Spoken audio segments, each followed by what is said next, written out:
बिस्मिल्लाहिर्रहमानिर्रहीम, अस्सलाम वालेकुम व्यूअर्स, सुबह बखैर। वेलकम टू सुनो पाकिस्तान।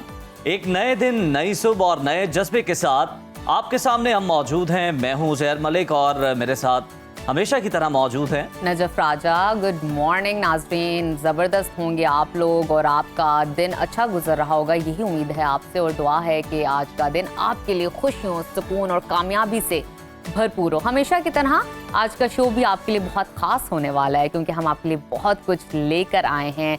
आपको दिखाएंगे जो आप देखना चाहते हैं, दिल से महसूस करना चाहते हैं। प्रोग्राम का हर सेगमेंट खास होने वाला है, जिसका आपको होता है इंतज़ार, और हर मौजू आपके लिए इंटरेस्ट का बाइस बनेगा। बिल्कुल जी। और सियासत से लेकर सेहत तक, सितारों की चाल से लेकर सोशल मीडिया की धूम मचाती वायरल स्टोरीज तक, हर रंग हर जाविया सुनो पाकिस्तान का हिस्सा होगा। सबसे पहले हम नजर डालेंगे मुल्की सियासत पर और सियासी महासराई में किसका पलड़ा भारी दिखाई दे रहा है। साथ ही आज शंघाई ताउन तंजीम का इजलास भी होने जा रहा है और इस पर और गजा की ताज़ा तरीन सूरत हाल पर खुसूसी तज्जिया अपने माहिरीन से हासिल करेंगे। इसके अलावा सेहत पर भी बात करेंगे और जानेंगे कि कुदरती ग़िज़ाओं से कैल्शियम की कमी को किस तरह पूरा किया जा सकता है। नौजवानों की भी बात करेंगे और आज के तेज़ रफ्तार डिजिटल दौर में कामयाबी के लिए कौन सी जदीद स्किल सीखना बहुत ज़रूरी है और नौजवान खुद को बदलती दुनिया के साथ किस तरह बैलेंस कर सकते हैं, ये भी आज के प्रोग्राम में हम ऐड ऑन करेंगे। साथ ही प्रोग्राम में सितारों की चाल का भी तस्करा होगा। टैरो कार्ड्स और जायचों की रोशनी में जानेंगे कि आज आपके सितारे क्या कहते हैं, और उसके साथ साथ दिलचस्प और वायरल वो खबरें, वो वीडियोस, वो किस्से, वो कहानियां जो सोशल मीडिया पर टॉप ट्रेंड्स बन चुके हैं, आपके साथ शेयर करेंगे। और सिर्फ यही नहीं, बल्कि वो स्टोरीज जो आपने सिर्फ सतही तौर पर देखी हैं, उनको इन डेप्थ आपको बताएंगे, उनका बैकग्राउंड बताएंगे। तो शो हमारा हर लिहाज से मुकम्मल, मालूमाती, मुतासिर कुन, संजीदा और तफरीह से भरपूर होने वाला है। तो आइए प्रोग्राम का बाकायदा आगाज करते हैं और मौसम की सूरत हाल आपको बताएं, ताकि आप अपने दिन को उसके अकॉर्डिंगली प्लान कर सकते। तो आइए इन डिटेल आपको बताते हैं कि आज मुल्क के मुख्तलिफ इलाकों में मौसम कैसा रहने वाला है। आइए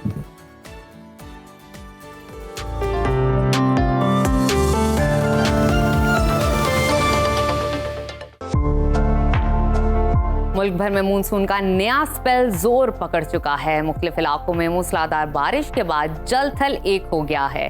गर्मी और हब्स की शिद्दत में कमी आई है। महकमा मौसमियात के मुताबिक 17 जुलाई तक बारिशों का सिलसिला जारी रहेगा। मुख्तलिफ इलाकों में मौसम की क्या सूरत हाल है, आइए आपको बताते हैं। सबसे पहले बात करते हैं गिलगित बल्तिस्तान की, जहां बेशतर इलाके बादलों की लपेट में रहेंगे। गिलगित में आज ज्यादा से ज्यादा दर्जा हरारत 34 और कम से कम 17 डिग्री रहने का इम्कान है। स्कर्दू की जानिब चलते हैं, वहां पर दर्जा हरारत ज्यादा से ज्यादा 25 और कम से कम 12 डिग्री रहने की तवक्को है। महकमा मौसमियात के मुताबिक आइंदा 24 घंटों के दौरान गिलगित बल्तिस्तान में बारिश मुतवक्के है। और नजर डालते हैं आज़ाद कश्मीर के मौसम पर, जहां अक्सर इलाकों में बादल छाए रहेंगे। मुजफ्फराबाद में बारिश के बाद शहर का ज्यादा से ज्यादा दर्जा हरारत 34 और कम से कम 22 डिग्री रहने का इम्कान है। श्रीनगर की जानिब चलते हैं, वहां पर ज्यादा से ज्यादा पारा 25 और कम से कम 18 डिग्री रहने की तवक्को है। मौसम का हाल बताने वालों ने आइंदा 24 घंटों के दौरान कश्मीर में घटाएं बरसने की पेशगोई की है।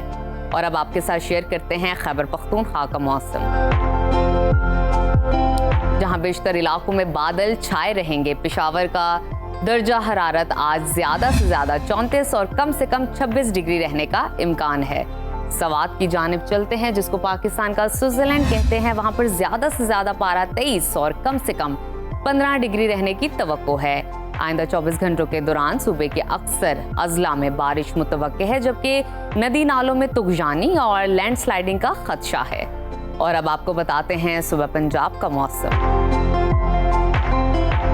जहां मुख्तलिफ इलाकों में मूसलाधार बारिश ने जल थल एक कर दिया है। लाहौर का ज्यादा से ज्यादा दर्जा हरारत 31 और कम से कम 26 डिग्री रहने का इम्कान है। इस्लामाबाद की जानिब चलते हैं, वहां पर ज्यादा से ज्यादा पारा 35 और कम से कम 25 डिग्री रहने की तवक्को है। मुल्तान की जानिब रुख करते हैं, वहां पर दर्जा हरारत आज ज्यादा से ज्यादा 35 और कम से कम 28 डिग्री रहेगा। महकमा मौसमियात ने आइंदा 24 घंटों के दौरान पंजाब के अक्सर इलाकों में बारिश की पेशगोई की है। और अब रकबे के लिहाज से सबसे बड़े सूबा बलूचिस्तान की तरफ चलते हैं। जहां मुख्तलिफ इलाकों में बारिश के बाद मौसम खुशगवार हो गया है। कोयटा का दर्जा हरारत आज ज़्यादा से ज़्यादा 35 और कम से कम 18 डिग्री रहने का इम्कान है। महकमा मौसमियात के मुताबिक आइंदा 24 घंटों के दौरान कोयटा, योब, कला सैफुल्ला, ज़ियारत और सिब्बी समेत दीगर इलाकों में बारिश मुतवक्के है। और आखिर में हमेशा की तरह तस्करा करते हैं सुबह सिंध के मौसम का, जहां मुख्तलिफ इलाकों में मूसलाधार बारिश हुई है। कराची में ज़्यादा से ज़्यादा दर्जा हरारत 35 और कम से कम 29 डिग्री रिकॉर्ड किया गया है। हैदराबाद की जानिब चलते हैं, जहां मूसलाधार बारिश हुई है और शहर का ज़्यादा से ज़्यादा पारा 41 और कम से कम 28 डिग्री रहने की तवक्को है। महकमा मौसमियात ने आइंदा 24 घंटों के दौरान कराची, लाड़काना, दादू, जैकबाबाद, थरपारकर, सक्कर समेत दीगर अजला में बारिश का इम्कान जाहिर किया है।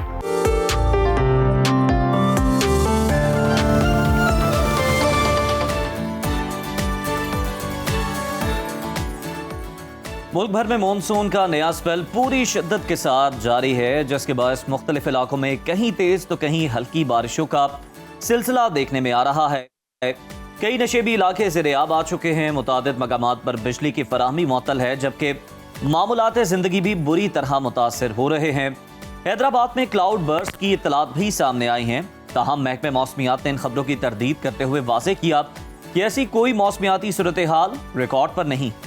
और साथ साथ आपको बताते हैं कि महकमा मौसमियात ने आज से 17 जुलाई के दौरान मुल्क भर में मजीद मूसलाधार बारिशों, आंधी और तूफान की पेशगोई करते हुए खबरदार किया है कि बालाई और वस्ती इलाकों में मानसून सिस्टम एक बार फिर पूरी कुव्वत से फाल हो रहा है। इस दौरान नशीबी इलाकों में पानी जमा होने, नदी नालों में तुगजानी और अर्बन फ्लडिंग का खदशा है। तहां मुतल्लिका इदारों को बर वक्त नकासी आब और हिफाजती इक़दामात यकीनी बनाने की हिदायत जारी कर दी गई है।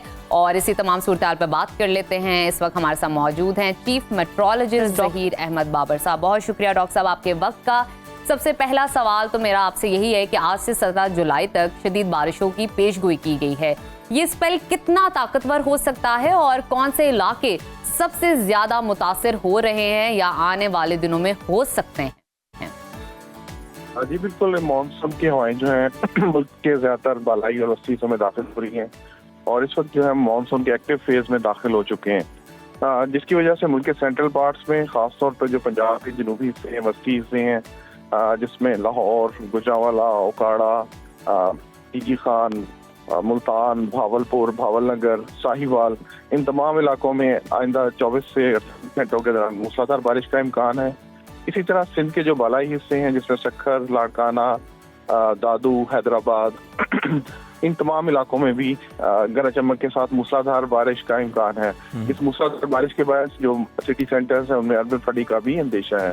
तो आइंदा 2 से 3 रोज के दौरान जो मुल्क के वस्ती हिस्से हैं इनमें खास तौर पर शदीद और मूसलाधार बारिश का इम्कान है और ये जो एक्टिव फेज है मानसून का, ये ज्यादा रंग जो है वो अपने सेंट्रल पार्ट से मुल्क के दिखाएगा। बिल्कुल ठीक है। डॉक्टर साहब ये भी बताइएगा कि हैदराबाद से क्लाउड बर्स्ट की इत्तलात मौसूल हुई है, मगर महकमे मौसमियात की जानिब से तरदीद की गई है। ज़रा ये रहनुमाई कीजिएगा, ये किस तरह से आइडेंटिफाई किया जाता है, पता चलता है कि ये क्लाउड बर्स्ट है या फिर मूसलाधार बारिश ही है? ओवरऑल जो मिसकंसेप्शंस हैं वेदर के हवाले से, क्लाउड बर्स्ट के हवाले से, एक जो शॉर्ट टर्म ऑफ रेनफॉल जो है, एक्सटेंसिव रेनफॉल को हम मेट्रोलॉजिकली जो है वो हम उसको कहते हैं कि मूसलाधार बारिश है, एक्सटेंसिव रेनफॉल्स है। तो उसी तरह का एक फिनोमिना है कि extensive rainfall short period of time में एक सर्टेन जगह पे हो जाए, तो उसको मेट्रोलॉजिकली कहते हैं कि वो क्लाउड बर्स्ट है। लेकिन ऐसे बर्स्ट का कोई ताल्लुक या बादलों का फटने से इसका कोई ताल्लुक नहीं है, सिर्फ एक मेट्रोलॉजिकल टर्म है जिसको जो मिसकंसेप्शन की वजह से लोग उसको कहते हैं। अब क्योंकि मानसून सीजन है, मानसून सीजन के अंदर शॉर्ट पीरियड ऑफ टाइम में हैवी रेनफॉल्स जो हैं वो हो जाती हैं और ख़ास तौर पे जो हम एक्टिव फेज के अंदर जब दाखिल हो रहे होते हैं तो इसमें ये सूरत हाल जो है वो काफ़ी ज़्यादा होती है। बिल्कुल ठीक है, हमें इस हवाले से भी डिटेल दीजिएगा कि कराची में कब से बारिशें हो रही हैं और इन बारिशों की शिद्दत कितनी हो सकती है? देखिए, अगले 2 से 3 रोज के दौरान सिंध के जो ज्यादातर इलाके हैं उनके अंदर तो बारिश मुतवक्को है, खासतौर पे हैदराबाद में, दादू में, सक्खर, लाड़काना में, इन इलाकों में। और फिर बाद फिर ये वेदर सिस्टम जो है वेस्टवर्ड्स मूव करता हुआ साउथ में मूव कर सकता है, जिसकी वजह से कराची और जो कोस्टल बेल्ट है उसके अंदर भी बारिश के इम्कान हैं। लेकिन फिलहाल आइंदा 2 रोज के दौरान जो सेंट्रल पार्ट ऑफ सिंध है, बालाई सिंध है, इनमें जो है वो मूसलाधार बारिश का इम्कान है। बिल्कुल ठीक है, बहुत शुक्रिया डॉक्टर ज़हीर अहमद बाबर साहब आपके वक्त का। और आप बता रहे थे कि आने वाले दिनों में किन इलाकों में मजीद जो बारिशें हैं वो बरस सकती हैं और नॉर्दर्न एरियाज में खास तौर पर क्या सूरत हाल रह सकती है। प्रोग्राम के सिलसिले को आगे बढ़ाते हैं, बात कर लेते हैं मुल्क की सियासत की। तो PTI की तहरीक के ऐलान के बाद अब इख्तलाफात हम देख रहे हैं कि खुलकर सामने आ रहे हैं। आलिया हमजा के बाद सेक्रेटरी जनरल सलमान अकरम राजा ने भी एहतजाजी तहरीक से मुताल्लिक 90 दिन के ऐलान से लाताल्लुकी का इजहार करते हुए उसे अली अमीन गंडापुर का ज़ाती बयान करार दे दिया है। वाज़े किया है कि ये पार्टी का फैसला नहीं है, बल्कि PTI तो अपनी राह पर चलती रहेगी और 5 अगस्त तक इस तहरीक को उरूज पर ले जाया जाएगा। दूसरी जानिब खैबर पख्तूनख्वा में तब्दीली की हवा चलने लगी है। अपोजिशन जमातों में मुशावरत का सिलसिला शुरू हो चुका है। इसके साथ साथ आपको बताते हैं कि मौलाना फजलुर रहमान, गवर्नर फैसल करीम कुंडी और परवेज खटक के दरमियान अहम मुलाकातें हुई, जिसमें KP की सियासी सूरत हाल पर तबादला ख्याल किया गया, जिसके बाद JUIF ने खैबर पख्तूनख्वा में तब्दीली का इशारा दे दिया है। मगर वजीर आला अली अमीन गंडापुर पुरएतमाद हैं और वो खुला चैलेंज दे रहे हैं कि अगर KP हुकूमत गिरी तो वो सियासत छोड़ देंगे। दूसरी जानिब खैबर पख्तूनख्वा में गैलप्स पाकिस्तान का एक सर्वे सामने आया है, जिसमें KP के 50% अवाम ने मरियम नवाज की कारकर्दगी को अली अमीन गंडापुर से बेहतर करार दे दिया है, जबकि 52% अफराद के मुताबिक खैबर पख्तूनख्वा में तरक्याती फंड्स करप्शन की नजर हो चुके हैं। सर्वे में मुस्तकबिल में PTI के मुजाहरों में शिरकत से मुतालिक पूछे गए सवाल पर 53% अफराद ने किसी भी एहतजाज में जाने से इनकार किया, जबकि 40% शहरियों ने एहतजाजी मुजाहरों में शिरकत का इरादा जाहिर किया है। सर्वे में 60 शहरी सूबाई हुकूमत की कारकर्दगी से नाला हैं और पंजाब हुकूमत की कारकर्दगी को बेहतर करार देते हैं। इसी तमाम तर सूरत हाल पर बात करते हैं। हमारे साथ मौजूद हैं सीनियर सियासतदान और मुस्लिम लीग ज़िया के सरबरा एजाजुल हक साहब। बहुत शुक्रिया एजाज साहब आपके वक्त का। सर, PTI ने बानी की रिहाई के लिए तहरीक का आगाज कर दिया है। अली अमीन गंडापुर ने 90 दिन का अल्टीमेटम दे डाला है। कि आपको लगता है कि PTI इस तहरीक से जो मकासद हासिल करना चाहती है वो कर पाएगी?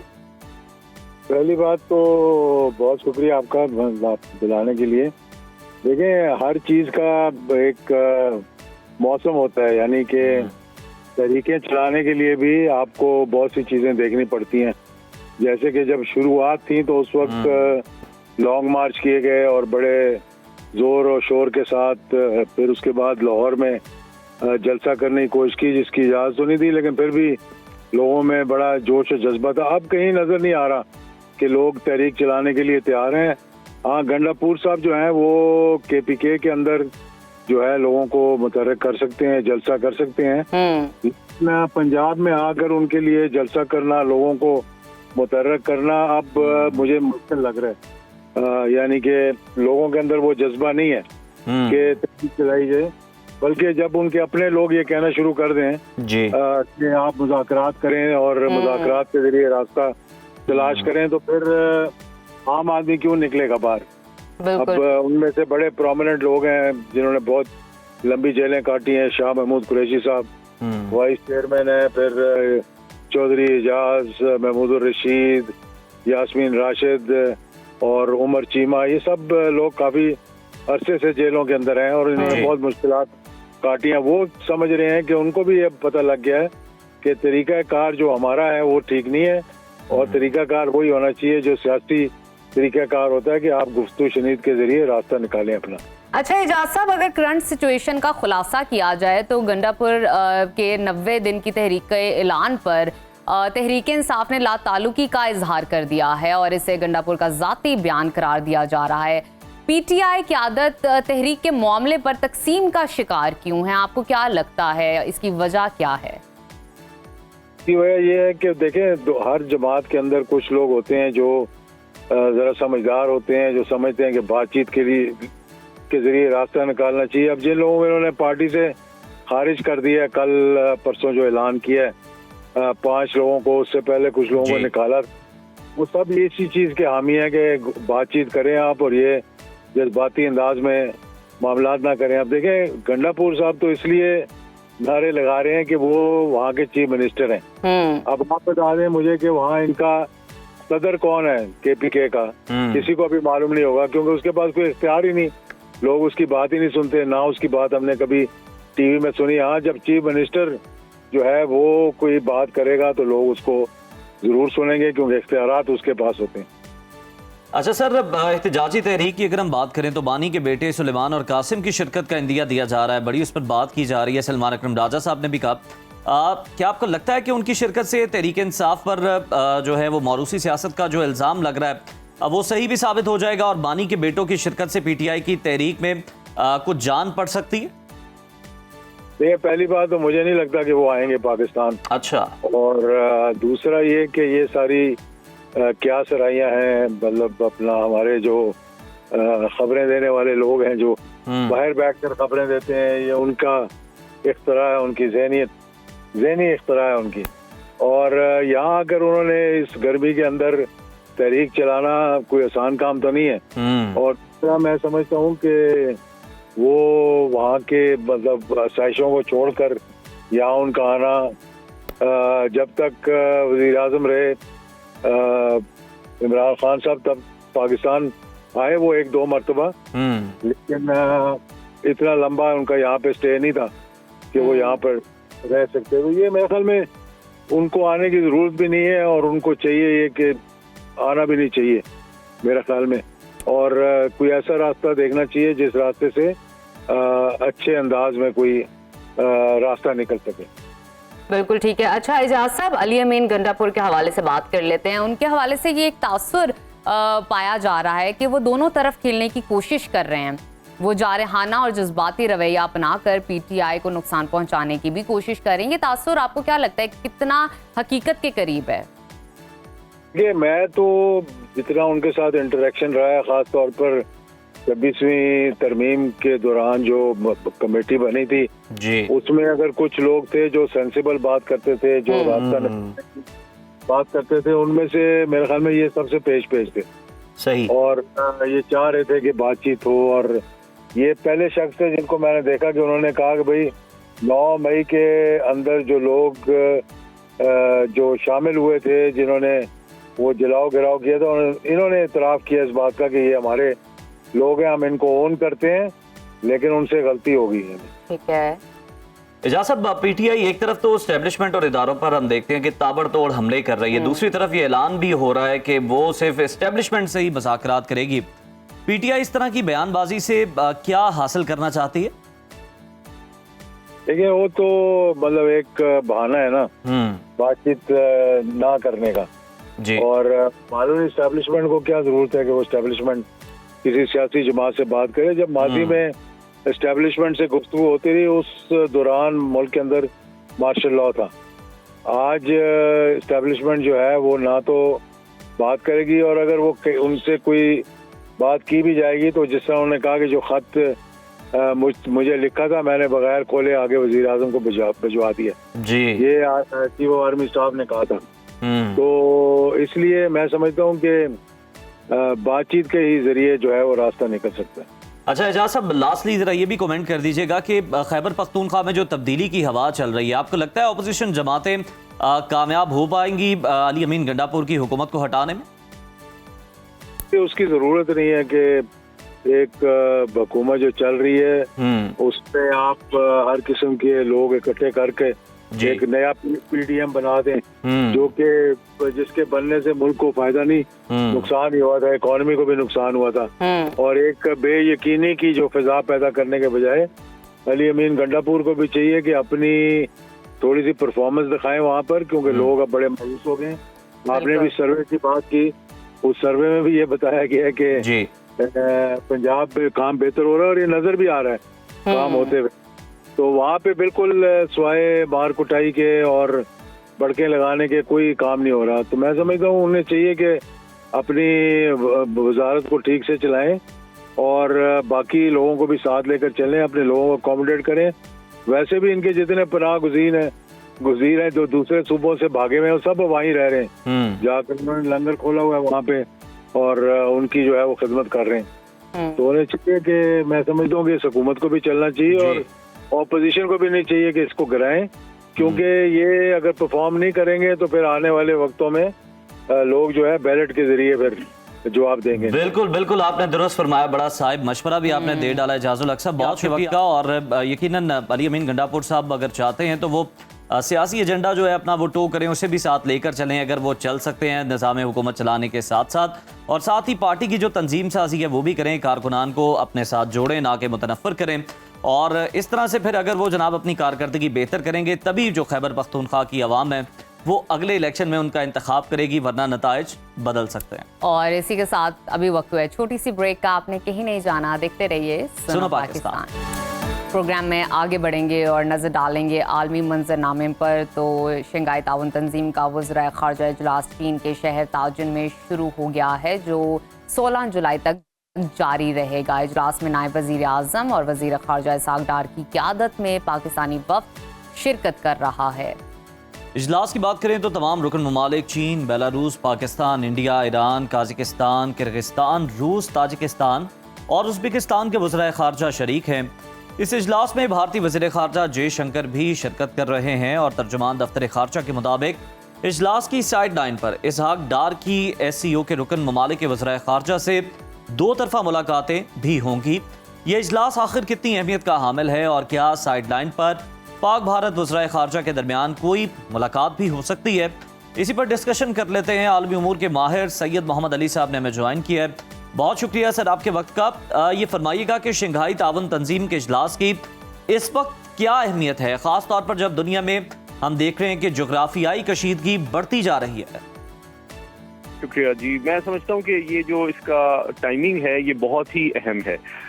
उसकी वजह ये है कि सबसे पहली बात तो ये है कि आप जानते हैं कि जो आलमी ताकत और वसाइल और जो खुशहाली का निज़ाम है उसमें बहुत ज़्यादा नुमायाँ तब्दीली आ रही है। आप जानते हैं कि दुनिया में जिस तरह आपने भी कहा कि बहुत से खित्तों में, चाहे वो यूरोप हो, एशिया हो, जनूबी एशिया हो, मिडल ईस्ट हो, मुख्तलिफ कशीदगी और जंग के जो आपने असरात अभी हाल ही में देखे हैं। दूसरी बात यह है कि अभी हाल ही में आपने देखा कि ब्रिक्स का भी सरबराह इजलास हुआ और उसमें काफ़ी सख्त अल्फाज में मजम्मत की गई ईरान के खिलाफ जो जारियत की गई है उसके हवाले से, और फ़लस्तीन के हवाले से भी बहुत तशवीश का इजहार किया गया। तो ये तो एक हकीकत है कि SCO जो है वो चीन की रहनुमाई में एक नए दुनिया के निज़ाम को मुरतब करने के लिए एक अहम और उभरता हुआ फोरम है, जिसमें जो मेंबरान की तादाद है वो बतदरीज बढ़ती जा रही है। अलबत्ता जनूबी एशिया के तनाजुर में अगर देखा जाए तो इसमें एक दिलचस्प सूरत हाल ये है कि भारत और पाकिस्तान चूंकि दोनों इसके मेंबर हैं तो दोनों इस फोरम को दीगर फोरम की तरह कोशिश करते हैं कि अपने नज़रियात, अपने मफादात और अपने मौक़िफ़ की तर्जुमानी के लिए इस्तेमाल करें। आपने देखा कि हाल ही में भारत ने 3 बड़े अहम फोरम्स पे शिरकत की, जिसमें ब्रिक्स भी शामिल है, जिसमें क्वाड भी शामिल है, जिसमें G7 भी शामिल है। लेकिन वहाँ पे को काफ़ी हजीमत उठाना पड़ी और उन्होंने पूरी कोशिश की कि पाकिस्तान को बदनाम किया जाए, पाकिस्तान पे दहशतगर्दी का इल्ज़ाम लगाया जाए, लेकिन इन तीनों फोरम्स पे जो है उनकी बिल्कुल सुनवाई नहीं हुई। हालांकि उसमें भारत के अहम मगरबी ताकतें और इत्तेहादी भी शामिल थे। अब जो ये SCO का फोरम है, मैं समझता हूँ इसमें भी इलाकाई जो सलामती के अहम तरीन 3 मामलात हैं वो ज़ेरे गौर आएंगे। एक तो ये है कि जो फॉरेन इंटरवेंशन है उसकी हमेशा से SCO के फोरम से मजम्मत की जाती रही है। दहशतगर्दी को बहुत ज़्यादा सख्ती से उसकी भी मजम्मत की जाती है। जो सेपरेटिस्ट तहरीकें हैं, दूसरे ममालिक के अंदर दहशतगर्दी फैलाने की जो स्टेट टेररिज्म की कोशिशें हैं उसकी भी मजम्मत की जाती रही है। और साथ ही साथ जो मनशियात की स्मगलिंग है और दीगर जो इलाकाई खतरात हैं, दीगर ममालिक के अंदर जो मुदाखलत की कोशिश है उसकी भी मजम्मत की जाती रही है। तो मैं समझता हूँ पाकिस्तान को एक बड़ा अहम मौका इस फोरम पे मैसर आएगा कि जिसके ज़रिए से हम ना सिर्फ जो भारत की सरपरस्ती में रियासती दहशतगर्दी कश्मीर के अंदर है और पाकिस्तान के अंदर जो BLA TTP वजीद ब्रिगेड के ज़रिए से दहशतगर्दी की कोशिश है उसको भी बेनकाब किया जाए। साथ ही साथ जो आलमी अमन को ख़तरात दरपेश हैं अक़वाम मुत्तहिदा की सलामती काउंसिल की रेजोल्यूशन की पे अमल दरामद न करने की वजह से, खुसूसन कश्मीर और फ़लस्तीन, उस पर भी बात होगी। लेकिन साथ ही साथ जो दीगर इन तमाम ममालिक के मुश्तरका मफादात हैं, खुसूसन बैरूनी मुदाखलत की, उसकी मैं समझता हूँ सख्त अल्फाज में मज़म्मत की जाएगी। तो मैं समझता हूँ एशिया के अंदर ये बड़ा अहम फोरम है और उसकी टाइमिंग भी बड़ी इंपॉर्टेंट है। लेकिन इसमें ये बात वाज़ेह करना ज़रूरी है कि पाकिस्तान की सिफारती जो पॉलिसी है उसकी कामयाबी का सबसे बड़ा सबूत ये है कि चाहे अमेरिका हो, चाहे चीन हो, चाहे रूस हो, चाहे अरब ममालिक हो, चाहे ईरान हो, अल्हम्दुलिल्लाह हमने सबके साथ जो है बड़े करीबी ताल्लुकात रखे हैं जो कि एहतराम के ऊपर मबनी हैं और इंशाल्लाह यही हमारी एक यही कोशिश रहेगी। अच्छा अली साहब, मैं आपसे मजीद जानना चाहूंगी इस हवाले से, इस इजलास में चीन और रूस जैसे दो बड़े खिलाड़ी मौजूद हैं। पाकिस्तान दो तरफा मुलाकातों से क्या अमली फायदा उठा सकता है इस इजलास में? दोनों सतह पे जो मुलाकातें उनकी अहमियत है। एक तो मल्टीलैटरल फोरम पे बाज़ाब्ता तौर पे जो उसका एलामिया आता है, इतनी ज़्यादा कशीदगी और तनाज़ात के बाद उसकी भी बहुत ज़्यादा अहमियत है क्योंकि इन ममालिक के मुश्तरका मफादात की वो तर्जुमानी करेगा और पाकिस्तान यकीनी तौर पे भरपूर कोशिश करेगा कि अपने नज़रियात और मफादात को भरपूर अंदाज में इस फोरम पे उठाया जाए। लेकिन जो बायलैटरल लेवल पे साइडलाइंस पे जो मीटिंग्स हैं उनकी भी अपनी अहमियत है क्योंकि रूस और चीन की जो क़यादत है उसके साथ पाकिस्तान को जो तमाम इलाकाई सलामती के मामलात हैं, उसके साथ ही साथ माशी तरक्की की जो हमारी ख्वाहिश है और रीजनल कनेक्टिविटी के हवाले से जो मंसूबे हैं और बिल्कुल सर, हमारी माशी तरक्की की ख्वाहिश है, लेकिन भारत जो है वो जो है हमारा रास्ता रोकने की हमेशा कोशिश करता है। तो ये फरमा दीजिएगा कि इजलास में भारतीय वजीर खारजा भी शिरकत कर रहे हैं, क्या इस मौके पर पाकिस्तान और भारत के वज़ीर खारजा के दरमियान कोई गैर रस्मी साइड लाइन पे मुलाकात या कोई बातचीत हो सकती है? पहली बात तो ये है कि अभी ताज़ा तरीन इतलात के मुताबिक इस तरह की कोई मीटिंग ना पाकिस्तान ने मांगी है, ना भारत ने मांगी है और ना ये तय हुई है। दूसरी बात ये है कि अभी तक पिछले 2 माह के अंदर हमने देखा है कि भारत ने जिस तरह पाकिस्तान के ऊपर गैर जिम्मेदाराना इल्ज़ामात लगाए हैं और जिस तरह से वो कश्मीर के अंदर जुल्म सितम कर रहा है और जिस तरह उसने एक तरफा तौर पर गैर कानूनी जारियत की है, मैं समझता हूँ फौरी तौर पर पाकिस्तान की जानिब से कोई तवक्को करना कि हम उनसे फौरी तौर पर मुज़ाकरात के ख्वाह हैं, ये इसके इम्कानात पे कम देख रहा हूँ। अलबत्ता ये इम्पोर्टेंट है कि हमें जनूबी एशिया की जो सलामती के हवाले से भारत से जो खतरात दरपेश हैं उनको शेयर करने का मौका तमाम आलमी जो चीन और रूस की नुमाइंदे हैं और लीडर्स हैं उनके साथ मैसर आएगा। लेकिन ये बहुत इंपॉर्टेंट है कि एससीओ का फोरन बतदरीज भारत को शक की निगाह से देखता है क्योंकि अब भारत जो है अपने गैर जिम्मेदाराना रवैये की वजह से खुद मगरबी ताकतों और मशरकी ताकतों दोनों में अपना एतमाद खो चुका है। खुद सदर ट्रंप जो है उन्होंने भी इनको बुलाया था मोदी साहब को G7 से वापसी पे और उन्होंने आने से माजरत जाहिर की, तो उससे साबित होता है कि खुद अमेरिका के आगे भी वो मुंह छुपाते फिर रहे हैं। उसके बाद आप देखें कि एससीओ का फोरम तो वैसे भी इनको भारत को ट्रस्ट नहीं करता क्योंकि ये दोनों जो है फोरम्स में बैक वक्त खेलने की कोशिश करते हैं, लेकिन इनका जो एतमाद है बतदरीज इवन रूस जैसे मुल्क जो है उसकी जानिब से भी कम हो रहा है। तो चीन तो वैसे भी उनके साथ बहुत सारे तनाज़ात हैं। तो मैं समझता हूँ एससीओ के फोरम पे पाकिस्तान को ये मौका मैसर आएगा कि भारत के जो गैर जिम्मेदाराना रवैये से एशिया और इस जनूबी एशिया को जो खतरात हैं उसके हवाले से आलमी बिल्कुल आप बड़ा दुरुस्त तज्जिया कर रहे हैं सैयद मोहम्मद अली साहब के पाकिस्तान को ना सिर्फ जो खुद से खतरात हैं को लेकर बल्कि जो पूरे खित्ते को खतरात हैं भारतीय जारियत को लेकर, भारत के रवैये को लेकर, भारत के मिजाज को लेकर, उस हवाले से भी जो है इस इजलास के अंदर बताने की ज़रूरत है, बावर करवाने की ज़रूरत है ताकि बरवक्त भारत के नापाक जो अज़ाइम हैं और उसके जो बढ़ते हाथ हैं जो कि खित्ते की सलामती के लिए खतरा है उनको रोका जा सके। और इसी के साथ लेते हैं एक छोटी सी ब्रेक। आपने कहीं नहीं जाना, देखते रहिए सुनो Pakistan. Stay with us. Welcome back to सुनो पाकिस्तान। नाजरीन, गैब का इल्म सिर्फ अल्लाह के पास है, वही सब कुछ जानता है, वही तकदीरों का लिखने वाला है और वही लम्हों को सदियों में बदलने की कुदरत रखता है। मगर इंसान की हमेशा से ख्वाहिश रही है कि वो आने वाले वक्त की एक झलकी देख सके, वो जान सके कि ज़िंदगी का कौन सा मोड़ उसके मुकद्दर के लिए बेहतर है, कौन सा मोड़ उसको मज़ीद कौन से रंग दिखाने वाला है और कहाँ उसको फैसला करना चाहिए, कहाँ उनको फैसले से रुक जाना चाहिए। इसी जुस्तजू ने इंसान को कुछ ऐसे कदीम और दिलचस्प उलूम की तरफ मुतवज्जे किया जो वक्त के बहाव, तवानाइयों और ज़िंदगी के इशारों को समझने का दावा करते हैं। इनमें एक दिलचस्प फिल्म टैरो कार्ड भी है जो जिंदगी के मुमकिन रुख दिखाने में मदद फराहम करता है। क्या इस हफ्ते ये सितारे आपके साथ हैं? क्या किसी नए दरवाजे के खुलने का वक्त है या फिर फैसलों में एहतियात बरतना ही दानिशमंदी होगी? इन सवालात के जवाब जान लेते हैं। हमारे साथ मौजूद हैं एस्ट्रोलॉजर इरफान कामिल साहब। इरफान साहब, आपको प्रोग्राम में खुश आमदीद कहते हैं। सबसे पहले हम आपसे ये जानना चाहेंगे कि किन सितारों के लिहाज से अगर उनके कारोबारी मामलात को देखें तो ये हफ्ता बड़ा इंपॉर्टेंट रहने वाला है। जी अस्सलाम वालेकुम, बहुत शुक्रिया आज सुनो न्यूज़ के साथ इस खूबसूरत प्रोग्राम को करने के लिए। और वाकई ये सब्जेक्ट बहुत इंपॉर्टेंट होता है। जिस तरह आपने कहा कि अगर जो लोग, जिस तरह हम किसी अच्छे डॉक्टर का पूछते हैं, एक अच्छे स्कूल का पूछते हैं, तो अपनी ज़िंदगी के बारे में भी कुछ अच्छे साहिबे इन लोगों से ज़रूर मशवरा करना चाहिए। तो जो आपने सवाल किया कि कारोबारी हिसाब से, तो देखिए हमारे जो टोटल जो ज़ोडिएक्स हैं ये 12 हैं, ठीक है, 12 ज़ोडिएक्स हैं, यानी 12 ज़ोडिएक साइंस हैं जो हर शख्स मुख्तलिफ औकात में जो इस दुनिया में आता है तो वो कोई ना कोई ज़ोडिएक कैरी करता है। तो अगर हम इस वक्त ऑक्यूपेशन के हिसाब से देखें, जिनके लिए बहुत अच्छा रहेगा ये हफ्ता कारोबारी हिसाब से, जो बहुत अच्छा रहेगा, वो उसके अंदर सबसे पहले एरीज है।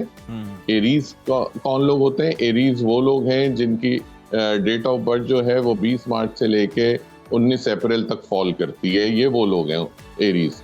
इनके कारोबारी मामला बहुत अच्छे रहेंगे। इसके बाद टॉरस के कारोबारी मामला बहुत अच्छे रहेंगे। टॉरस कौन लोग होते हैं? टॉरस वो लोग हैं जिनकी डेट ऑफ बर्थ 20 अप्रैल से लेके और 20 मई के दरमियान फॉल करती है, टॉरस है।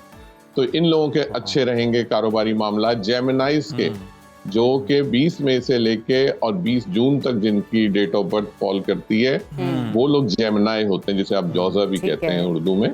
आपके लिए हमारे पास ग्राफिक्स चल रहे हैं, उसमें मतलब डेट्स जो हैं वो मेंशन है, तो आप जरा प्रिसाइजली, वक्त चूंकि कम है, हमें सिर्फ स्टार्स के मुतालिक ही बता दीजिए। ओके, तो एरीज, टॉरस, जेमिनाई और आपके विर्गो, लिब्रा एंड स्कॉर्पियो। और अगर थोड़ा सा देखें तो हम पाइसेस, इन लोगों के ऑक्यूपेशन के कारोबारी मामला बहुत अच्छे रहेंगे। जिन लोगों के लिए थोड़ा सा ट्रबल रहेगा वो नेचुरली जो रिमेनिंग रह जाते हैं, कैंसर, लियो। अच्छा इरफान साहब, ये भी बताइएगा सेहत के हवाले से अगर हम बात करें, हेल्थ के पॉइंट ऑफ व्यू से बात करें, तो कौन से स्टार्स का ये हफ्ता अच्छा रहेगा हेल्थ के पॉइंट ऑफ व्यू से? जी सॉरी, आपकी आवाज ड्रॉप हो रही। जी, सेहत के हवाले से बात कर लेते हैं, तो किन सितारों की सेहत इस हफ्ते बेहतर रहेगी? सेहत के हिसाब से जो सबसे जो बेहतर रहेगी वो लिब्रास की और लियोस की। ये सेहत सबसे अच्छी इनकी रहेगी। और उसके बाद पाइसेस हैं। फिर अगर आप देखें तो स्कॉर्पियो हैं। लेकिन थोड़ा जो ध्यान रखने की जरूरत है वो इस वक्त सेजिटेरियस, कैप्रिकॉर्न, एक्वेरियस और जेमिनाइज, इनको सेहत के मामला में, और स्पेशली कैंसेरियंस को जिनका ये मन चल रहा है, इनको अपने सेहत के मामला जरा देखने की जरूरत है। अच्छा इरफान साहब, इस पर भी कमेंट कर दीजिएगा। हमारी ऑडियंस जो है वो जानना चाहती है कि मोहब्बत के जो मामलात हैं, अब वो किन सितारों के बेहतर रहेंगे, किन के बिगड़ सकते हैं? इस वक्त जो सबसे जो हाइटेड हैं, जो मोहब्बत के मामला जिनके बहुत अच्छे हैं, वो हैं स्कॉर्पियोस। इनके मोहब्बत के मामला बहुत अच्छे रहेंगे और ये इसके अंदर काफी बूस्ट कर सकता है। और उसके बाद जो जिनके मोहब्बत के मामला अच्छे हैं वो टॉरस हैं, कैंसेरियन हैं, लियो हैं, इनके मोहब्बत के मामला अच्छे हैं, एक्वेरियस के अच्छे हैं, पाइसेस के अच्छे हैं। और जो सबसे जो वीक हैं, जिसे आप कहेंगे मोहब्बत के मामला, वो इस वक्त जेमिनाई और एरीज के हैं। ये सबसे वीक हैं। तो कोशिश करें इस वीक को जरा पास ऑन होने दें, फिर अपनी चीजों को थोड़ा बिल्कुल ठीक है। अच्छा, अब सफर के हवाले से बात कर लेते हैं। किन सितारों के लिए इस वीक ट्रैवल करना आसान है, उनके हक में बेहतरी होगी? सफर का सबब बन सकता है ट्रैवलिंग। सफर देखें, हम इसको शॉर्ट टर्म भी लेते हैं, लॉन्ग टर्म भी लेते हैं। अगर आप लॉन्ग डिस्टेंस ट्रैवल की बात कर रहे हैं, उनके लिए सबसे अच्छा जो इस वक्त है वो जेमिनाइज के लिए है, वो अब्रॉड ट्रैवल कर सकते हैं। कैंसेरियंस हैं, सेजिटेरियस हैं वो लोगों का, और ये इस वक्त किसी रिलीजियस जर्नी पे भी जा सकते हैं, जो मुकद्दस मकामात की जर्नी है, चाहे वो करबला की तरफ हो, चाहे वो खाने काबा की तरफ हो, इस तरफ ये लोग ज्यादा ट्रैवल कर सकते हैं और इनके ज्यादा चांसेस हैं भी इस वक्त ट्रैवल करने के। जेमिनाइज, कैंसर एंड सेजिटेरियस, ये लोग इस वक्त ज्यादा ट्रैवलिंग के मामलात में अच्छा है इनके लिए अगर ये ट्रैवल करते हैं। बिल्कुल ठीक है, बहुत शुक्रिया इरफान साहब, आपने बड़े कम वक्त के अंदर जो है बेसिक को समेटा और बहुत सारी जो इन्फॉर्मेशन है हमारी ऑडियंस से शेयर की, जो कि वो जानना चाहती थी कारोबार के एतबार से, मोहब्बत के एतबार से, और साथ ही साथ सेहत के हवाले से लोग बहुत ज़्यादा कंसर्न होते हैं। तो हमने अपने नाजरीन को ये बताने की कोशिश की कि इस हफ्ते उनके मामलात कैसे रहेंगे और उन्हें किन चीज़ों में एहतियात बरतनी है। और अभी ले लेते हैं एक छोटी सी ब्रेक, और ये हेडलाइंस ब्रेक है और उसके बाद वापस आते हैं। Stay with us. ब्रेक के बाद आपको प्रोग्राम में दोबारा से खुशामदीद कहते हैं। बात कर लेते हैं गजा की ताज़ा तरीन सूरत हाल की। तो इसराइल की बदतरीन जारहियत का सिलसिला अब भी जारी है।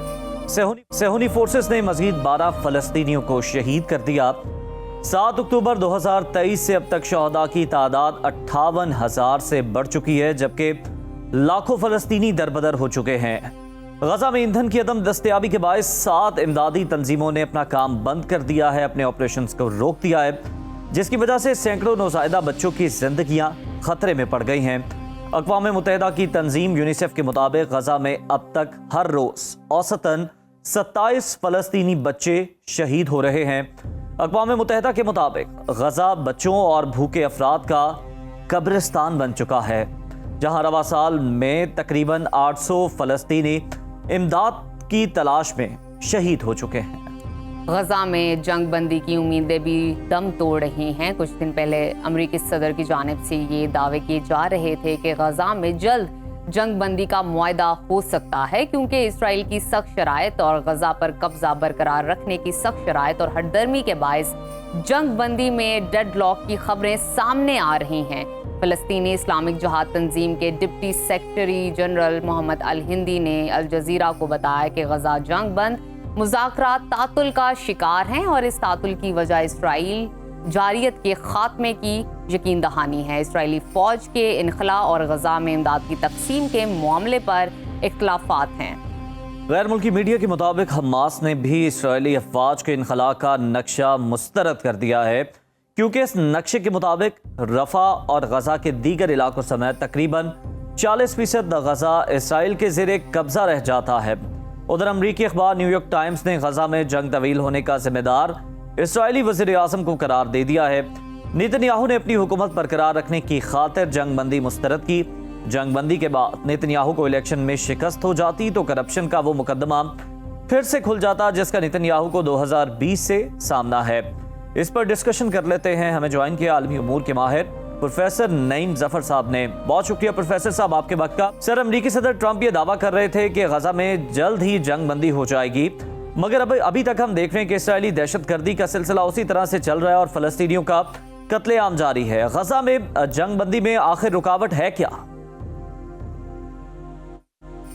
हाँ, ये जंग का चक्कर अभी खत्म होने में जरा देर लगेगी, क्योंकि चाहता है ट्रंप साहब चाहते हैं कि उनको कोई एक विक्ट्री डिक्लेयर कर दें, लेकिन उनका चक्कर ये है कि दिस रीजनल जो है ना, सऊदी अरेबिया और ईरान ये और तुर्की ये मिल के बात हो सकेगी, फिर कोई सेटलमेंट होगी कि सब ये फ़लस्तीनी जो हैं जो फंसे हुए हैं गाज़ा में कहाँ जाएंगे, उनको सप्लाई कौन करेगा, उनके आने की इजाज़त है किसी एड की, ना वो अनाज वो अपने उगा सकते हैं, तो खाएंगे क्या, पिएंगे कैसे हैं। तो इसके बात सिर्फ इजराइल की बात नहीं है, इसकी एक कोalition बनानी पड़ेगी, उसमें देर लगेगी।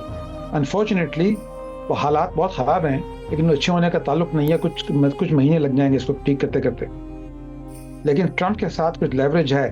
अच्छा, इसराइल को चाहिए मोर उसके वॉर के लिए उसको चाहिए असला, उनके पास ख़त्म हो रहा है, तो अमेरिका अगर देने को तैयार होगा तो उनके पास कोई लेवरेज होगा। उन्हें जितने बम थे, जितने पेट्रियट मिसाइल थे, सब इस्तेमाल कर चुके हैं। तभी आपने देखा कि जब ईरान वह सक्सेसफुली डैमेज कर चुका था इजराइल को आखिरी तरफ में, उनके पास सारे जो मिसाइल थे वो ख़त्म हो गए हैं। तो इसकी वजह से क्या पॉलिटिक्स चेंज हो रही है। तो मैं ज़रा ऑप्टिमिस्टिक हूँ कि अगले 3 या 4 महीने में देयर विल बी कोई पीस सेटलमेंट होगी।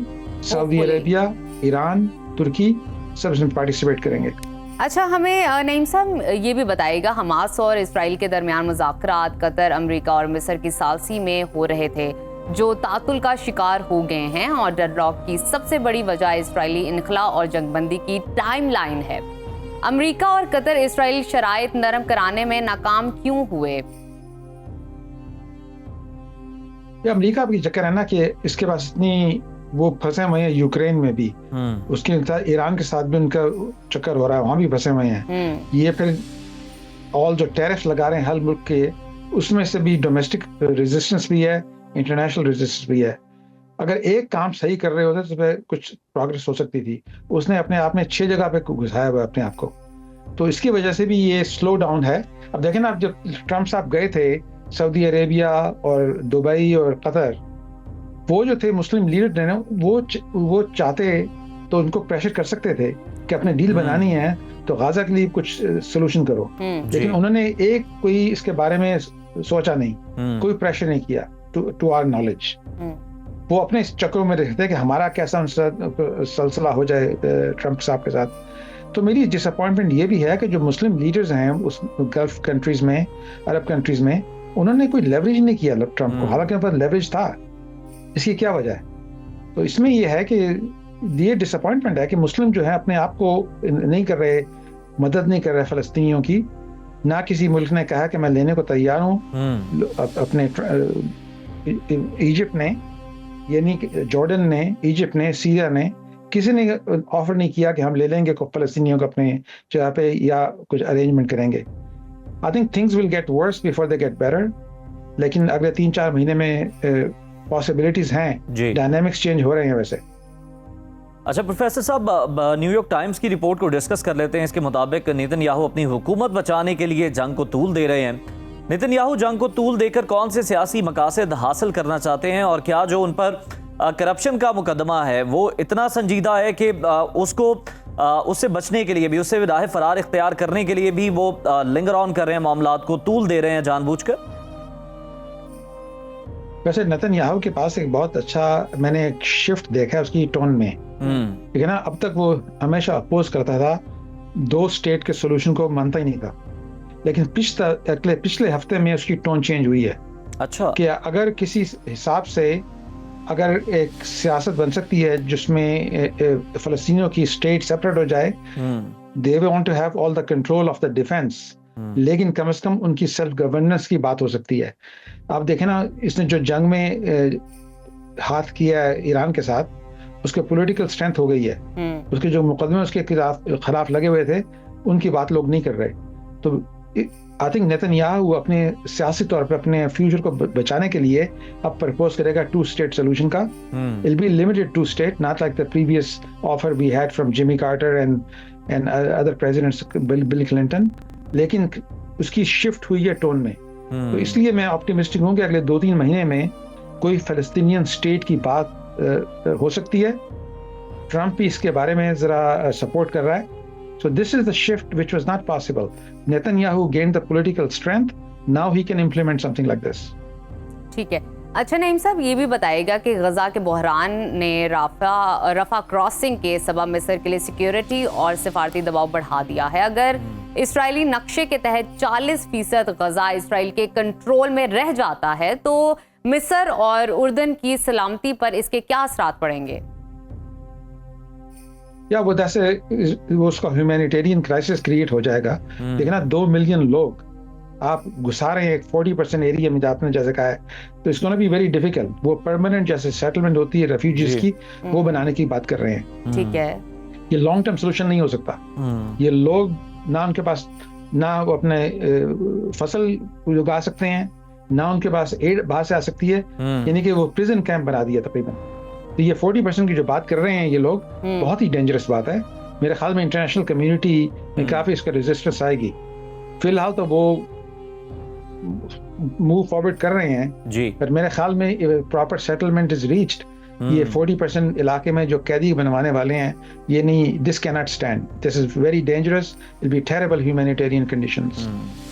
बिल्कुल जी, इंसानियत की धज्जियां उड़ाई जा रही हैं और कोई भी मुआहदा अभी तक जो है वो नहीं हो सका। बहुत शुक्रिया प्रोफेसर नईम जफर साहब, हमें कैलिफोर्निया से आपने ज्वाइन किया वीडियो लिंक पर, और आप अपना दे रहे थे और यही बता रहे थे कि अभी 3 से 4 माह का वक्त लग सकता है किसी भी मुआहदे में, और इसके लिए जो हम देखते हैं कि जो अरब ममालिक हैं उनको आगे आने की बहुत ज़्यादा ज़रूरत है, क्योंकि अब वो मुदाखलत करेंगे तभी जो है किसी ना किसी तरफ ये मामला सेटल डाउन होने की तरफ जा सकता है, कोई मुआहदा हो सकता है। लेकिन सवाल यहाँ पर यह है कि जब तक मुआहदा नहीं होता, क्या इसी तरह जो है इसराइल अपनी जारहियत जारी रखेगा, मासूम फलस्तीनियों का खून बहाता रहेगा? ये सबसे बड़ा सवाल। इस हवाले से आपको अपडेट करते रहेंगे। अभी वक्त हुआ छोटी सी ब्रेक का, आपने कहीं नहीं जाना, देखते रहिए सुनो पाकिस्तान, हमारे साथ रखिए। वेलकम बैक टू सुनो पाकिस्तान। प्रोग्राम में आगे बढ़ेंगे और बात करेंगे सेहत की। तो पाकिस्तान में सप्लीमेंट्स का रुझान तेजी से बढ़ रहा है, खास तौर पर खवातीन में कैल्शियम सप्लीमेंट का इस्तेमाल एक मामूल बनता जा रहा है। एक रिपोर्ट के मुताबिक पाकिस्तान में 75% से जायद खवातीन को कैल्शियम की कमी का सामना है, जिसकी वजह से मार्केट में कैल्शियम सप्लीमेंट्स की जो फरोख्त है साल ब साल नुमाया इजाफा देखा जा रहा है। मगर अहम सवाल ये कि खवातीन को कैल्शियम सप्लीमेंट कब और किस उम्र से लेनी चाहिए, कब ये सप्लीमेंट आपको फ़ायदा देती हैं और किस हद तक कुदरती ग़िज़ा से कैल्शियम की ज़रूरत को पूरा किया जा सकता है? क्या हर खातून को इसकी ज़रूरत होती है या सिर्फ मखसूस हालात में ही इसे इस्तेमाल किया जा सकता है? इसी पर बात करने के लिए हमारे साथ मौजूद है मारूफ हर्बलिस्ट नईमा आपा साहिबा। आपा, आपको वेलकम कहते हैं शो में। हमें ये बताएं कि पाकिस्तान में खवातीन में कैल्शियम की कमी की सबसे बड़ी वजूहात क्या है? पहले हम वजूहात को डिस्कस करते हैं। वजूहात जो सबको पता है कि अपने आप को खवातीन खास तौर पे अपनी केयर नहीं करती हैं, ठीक है, दूसरों की केयर करती है। जब उनका अपना, हाँ जी, हाँ, ये बिल्कुल सच है। इससे हर बंदा इत्तेफाक करेगा, सारे इत्तेफाक करेंगे।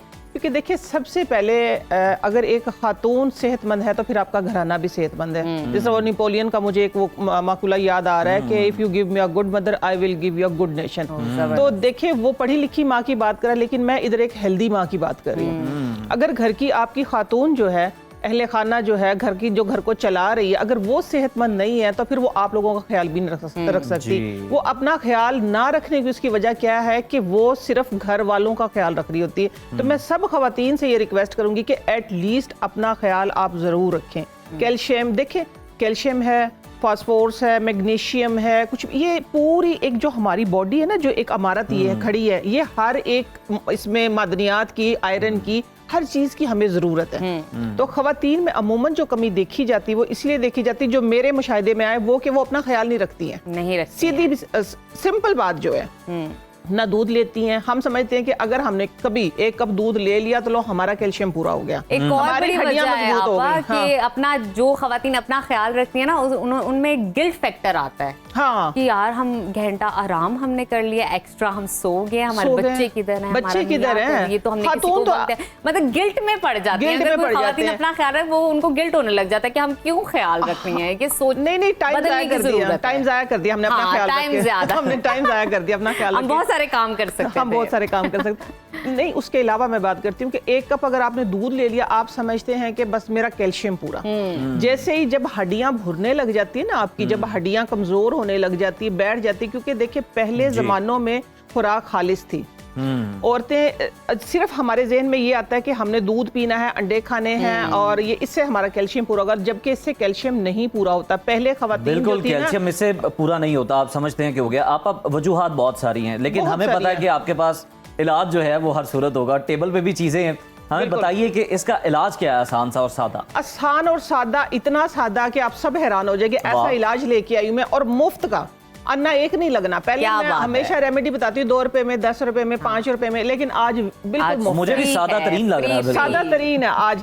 तो इसलिए मैं जरा इस पे थोड़ी सी रोशनी यूं डाल रही थी कि जिस तरह पहले वाली खवातीन जो थी ना, वो वर्कआउट करती थी। आजकल जिम, एक्सरसाइज ये करने से वो कितनी है, सिर्फ 5% हमारा तबका है जो करता है ये। लोग नहीं करते इस तरह। पहले वाली खवातीन झाड़ू लगाती थी, सारे भैंसों का काम करती थी, हर तरह का। आ गए हैं मॉब खड़े होके आप लगाते हैं, वरना वो जिस तरह से टाकियां लगाई जाती थी, एनर्जी लगती है। लेकिन बहुत सारी ऐसी खवातीन हैं जो हाउस हेल्प लेती हैं लेकिन कुछ नहीं करती, कुछ भी नहीं करती। अगर हम भी, लेट से मैं भी हूँ, उन्हीं में से मैं भी हूँ, अगर मैं भी करती हूँ ना, तो मैं उस लेवल का काम तो नहीं ना करती। ये परेशानी का सामना तो मुझे भी करना पड़ता है, फिर अपना ख्याल भी रखना पड़ता है। ख्याल रखना बड़ा ही आसान है, क्योंकि देखिए एक एग्जांपल मैं आपको दे रही हूँ वर्कआउट की। मिसाल के तौर पे एक जग है हमारे पास, उसके अंदर हमने दूध डाल दिया है, आम डाल दिए, ठीक है, अगर चीनी डालना चाहे कुछ भी, वो मिल्क शेक तो नहीं ना बन गया। जब तक वो आपकी मशीनरी वर्क नहीं करेगी, उस वक्त तक वो आपके सामने वो फॉर्म में नहीं आएगा। हमारी मशीनरी काम करेगी, वो नुस्खा बताइए। हाँ, मशीनरी तो इसी तरह काम करेगी। हमें एक्सरसाइज करनी चाहिए, ठीक है, आजकल के दौर के मुताबिक वॉक करनी चाहिए, अपनी सेहत का, पानी का इंटेक ज्यादा करना चाहिए, ठीक है। लेकिन सस्ता तरीन नुस्खा क्या है कि वो आप लोगों को पता ही नहीं, ज़हन में नहीं है किसी के। ये देखिए, ये है चूना। पिछले दिनों मैं सुन रही थी कि वो तो नहीं जो लोग लगाते हैं एक दूसरे का ये वो है जो हम घरों में लगाते हैं या हम जो पान में खाते हैं, ठीक है, वो वाला चूना कितने का आ गया। आप यकीन माने, मैंने उसे कहा भाई मुझे ना इतना से चूना चाहिए, उसे पैसे कोई नहीं लिए मुझसे। अच्छा, उसने पैसे ही नहीं लिए। वो कहता नहीं बाजी इसके कोई पैसे ही कोई नहीं है। तब देखो मुफ्त का ही है ना फिर। आप भी ले आए, इसलिए मुफ्त का है, इसलिए मुफ्त का है, बिल्कुल मुफ्त का है, क्योंकि ये तो हमारी कुदरती धात है ना, हमारे पास है। अल्लाह ताला ने हमें बेशबहा खजानों से नवाजा हुआ है। No doubt. देखिए इसको आपने पानी में डाल लेना है, ठीक है, पानी में डाल के, और ये तकरीबन उबलेगा, ठीक है, ये उबलेगा तो उस वो वाला पानी जो है आप लोगों ने इसका उतार देना है। तकरीबन 2-3 घंटे के बाद आपने फिर पानी डाल लेना है इसके अंदर, ठीक है। वो पानी डालने के बाद ये वाली शक्ल आएगी। ये देखिए ये नीचे बैठ गया चूना, ठीक है, ये ऊपर पानी है, ठीक है। जिनमें कैल्शियम की कमी है खास तौर पे, आप ये पानी, चाहे वो बच्चा है, चाहे वो बड़ा, चाहे वो मर्द, औरत, खवातीन, कोई भी है, आप ये उनको सिर्फ ये पानी पिलाएं जी। लेकिन ये वो नहीं है कि आपने कोई कैल्शियम की गोली ले ली, जिस तरह आजकल चली हुई है, विटामिन सी और डिफरेंट फ्लेवर्स में चली हुई है। देखिए वो तो मुझे यूं लगता है कि डायरेक्ट चूना, लेकिन चूना जितना लेना चाहिए, जिस टाइम पे लेना चाहिए, आज मैं इसलिए आप लोगों के पास आई हूँ। ये पानी जो है, ये आपने अपने छोटे बच्चों को 1 चम्मच, अगर खवातीन है तो 1 घूंट भर के 3-4 चम्मच बन जाता है।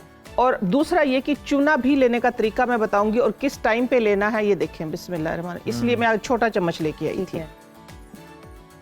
ये मैं आप लोगों को निकाल के दिखाऊं। ये देखिए, ये जवे के 1 दाने के बराबर, सही, ठीक है ना, जवे के गंदम के दाने के बराबर आप लगाएं। इसको बस आप या तो डायरेक्ट, मैंने लेके दिखा दिया, ठीक है, डायरेक्ट ले लें या पानी में घोल के ले लें, पानी में घोल। लेकिन ये वो नहीं है कि इसके अंदर कोई मेडिसिन है जी, आप अभी लेंगे 2-3 गोलियां लिए तो आपको एकदम से फर्क पड़ेगा। ये वो कुदरती चीजें हैं जिनको आपने कम से कम 3-4 महीने कंटिन्यू लेना है। भिगोना कितना है इसको? भिगोना बता दिया ना, ओवर ये पड़ा रहे, पड़ा जिस तरह ये नहीं होते चूने वाले, ये पान वाली जो शॉप होती है, उनके ऊपर चूना लगा होता है ना। उनका जो पान वालों का आपने अच्छा जिक्र किया, चूना ज्यादा हो जाए तो अंदर से मुंह काट देता है, इसीलिए मुंह काट देता है। हाँ, मुंह काट देता है। तो इसीलिए मैं बता रही हूँ कि वो चूना बहुत कम मिकदार में लगाना चाहिए।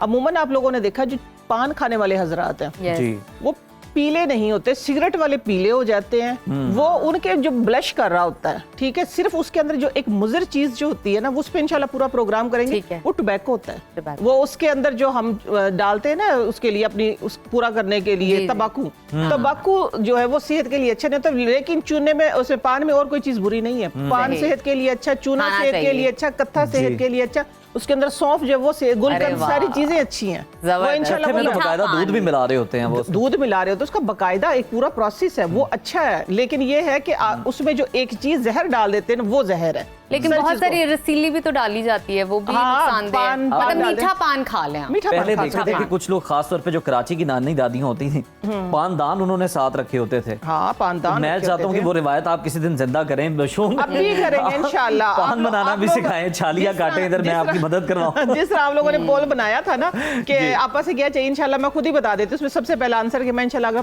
पान पे जबरदस्त हो गया। ये देखिए, ये है चूना, ठीक है, ये आप लोगों ने लेना। आप लोगों की बॉडी में, बच्चों में देखें, बच्चे जब पैदा होते हैं तो उनमें हड्डियां होती, ज्वाइंट नहीं होते। आहिस्ता आहिस्ता उनकी हड्डियां, क्योंकि जब पैदा होते हैं तो उनकी हड्डियां ज्यादा होती, फिर आहिस्ता आहिस्ता ज्वाइंट बनने के बाद हड्डियां कम हो जाती है। उनमें कैल्शियम की मिकदार कम होती है। जो टीनेजर्स हैं उनको कैल्शियम ज्यादा चाहिए होता है। इसलिए कहते हैं कि बच्चों की बढ़ती उम्र में अगर आपने उनकी हाइट अच्छी करनी है, अगर उनकी हेल्थ अच्छी करनी है, तो उस वक्त कैल्शियम उनको पूरा 1000 मिलीग्राम जो है वो हमारी रिक्वायरमेंट है।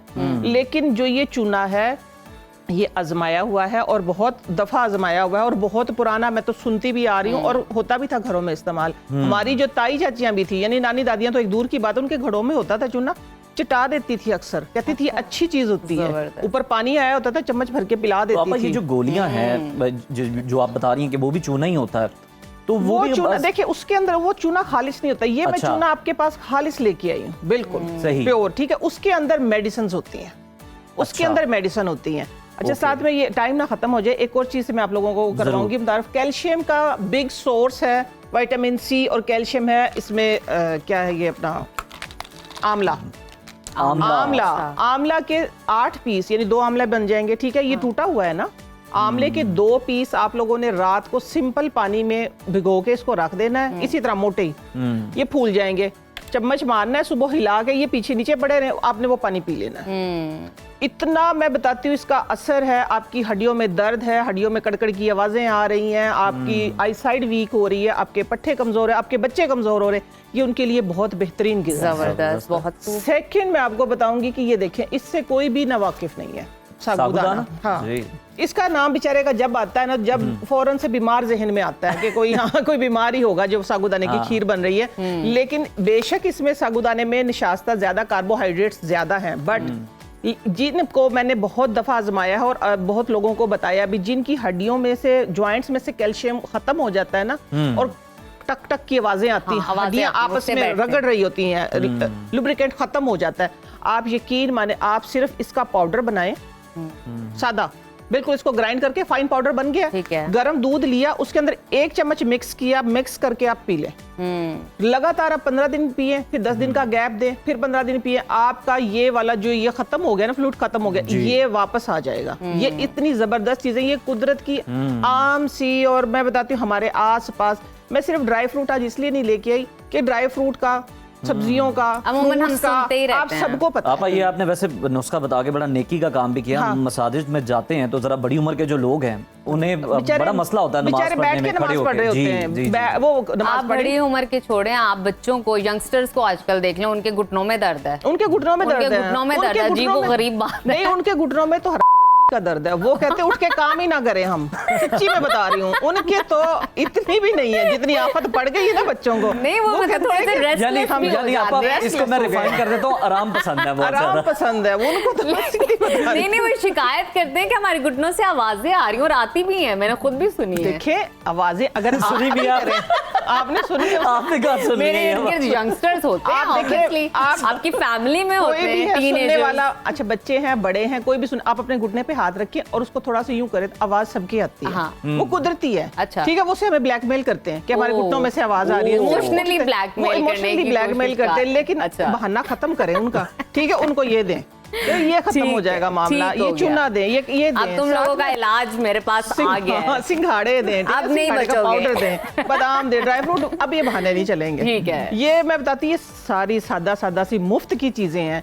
क्या करते हैं कि हम टाइम का नहीं पता, मिकदार का नहीं पता, मेरे जैसा कोई, मैं जो हाजिर होती हूँ इसीलिए होती हूँ कि मेरी स्पेशलिटी, मेरी रिसर्च जो बताती है, ताकि ये बच्चों की जो छोटी छोटी चोरियां हैं ना, जो ये करते हैं, वो ये पकड़ सके हम। वो जो सईद के शो पे मुझे लड़कियों ने कहा था, वाह आपने तो हमारी सारी काम चोरी जो है वो भाड़ में मिला दी। बिल्कुल ठीक है, थैंक यू सो मच आपा, बड़ा अच्छा लगता है हमेशा आपसे बात करके, क्योंकि अमूमन नुस्खे तो हम सुनते रहते हैं सोशल मीडिया पे, लेकिन जो नुस्खे आप बताती हैं ना, वो सिर्फ आपको हमारे शो पे मिलेंगे, पॉकेट फ्रेंडली के क्या बात। हाँ बिल्कुल फ्री, मुफ्त। और ये जो बच्चों की आज चोरी पकड़ी गई है ना, ये अब दोबारा मुझे कोई ना कहे कि मेरे घुटनों से आवाजें आ रही हैं। अभी लेते हैं एक छोटी सी ब्रेक, कहीं मत जाइए, देखते रहिए। लेकिन उससे पहले एक अहम खबर है, वो अपने नाजरीन को दे देते हैं, उसके बाद देख लेते हैं। शोबिज़ इंडस्ट्री की खबर है, तो ये हम कैसे भुला सकते हैं। बिल्कुल, बहुत ही इंटरेस्टिंग, बड़ी दिलकश, बासलाहियत और वर्सेटाइल अदाकारा सोनिया हुसैन आज अपनी 34वीं सालगिरह मना रही हैं, और 2011 में उन्होंने अपने करियर का आगाज किया था। क्या कहना चाहेंगी आप, और किस तरह विश करेंगी आप? मैं उनको हैप्पी बर्थडे कहूंगी सुनो न्यूज़ की जानिब से और सुनो पाकिस्तान की जानिब से। उनकी अदाकारी मुझे बहुत पसंद है, और सबसे ज्यादा पसंद मुझे इसलिए हुई क्योंकि जब मैंने दीमक देखी ना, जो वर्सेटैलिटी मैंने उस दिन देखी, ये ठीक है आप लव स्टोरीज में अच्छे होते हो, आप लड़ाई झगड़े में अच्छे होते हो, आप सास बहू के रिलेशन को पोर्ट्रे करने में अच्छे होते हो, लेकिन जिस तरह उन्होंने एक हॉरिबल मूवी के अंदर अपने अदाकारी के जौहर दिखाए, वो बिल्कुल हैरान होंगे, मैं तो अमेज्ड होगी। बहुत ही खूबसूरत अदाकारी है। आपको एक और मजे की बात बताती हूँ कि अभी आप एक पिक्चर मुलाहिजा करेंगे जो आपकी स्क्रीन पर आ रही हो।